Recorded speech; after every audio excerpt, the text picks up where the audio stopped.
I've been up for quite a few hours. I'm sitting here in the Deputy Prime Minister's office just reading some notes before Cabinet. It is going to be a very busy day. We've got Cabinet in a few moments and where we're briefing colleagues on the content of the spending review, and then to the House of Commons where the Chancellor will make the statement, and then for me a round, I think, for the rest of the afternoon into the evening of media interviews explaining to the British people the decisions that we've made, the choices that we've made, how we're going about reducing the deficit which is causing such big problems for our economy.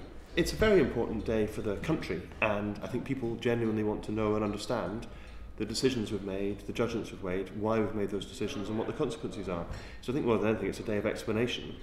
It's not a day for having big political rows. It's a day for setting out in a very clear way the judgments that we've made and why it is that we think these judgments are the right ones to support prosperity in the future.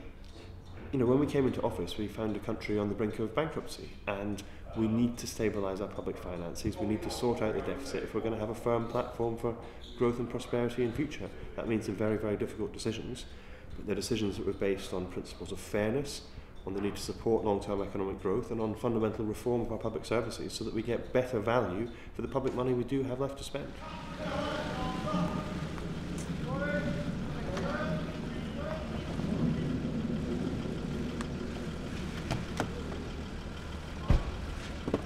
Well, since we met at about 7:30 this morning, George and I have briefed the Cabinet about the spending review. George delivered his statement to the Commons, and that went very well.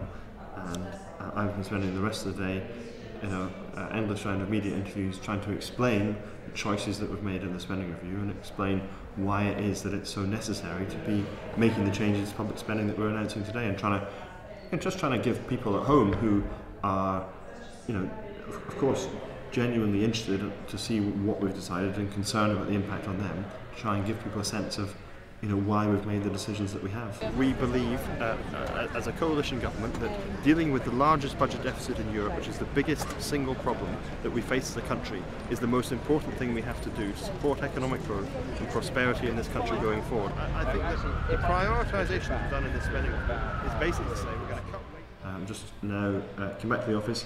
These are the settlement letters, as they're called, the letters that go to departments to tell them precisely the allocations that were given to them that are described in the spending review document.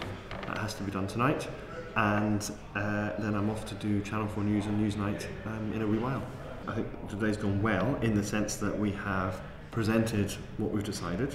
We've communicated a message which is a very difficult one, in the sense that these are not changes any of us would want to make. I didn't come into politics to cut public spending, but it is what needs to be done. And I think that we've managed to communicate that and explain to people some of the big choices that we've made in terms of trying to prioritise education and health and investment in infrastructure over waste and particularly central government expenditure and changes to the welfare system. So I think we've explained that, and obviously people are going to want to know more detail. Departments will be spelling that out over the coming weeks and months.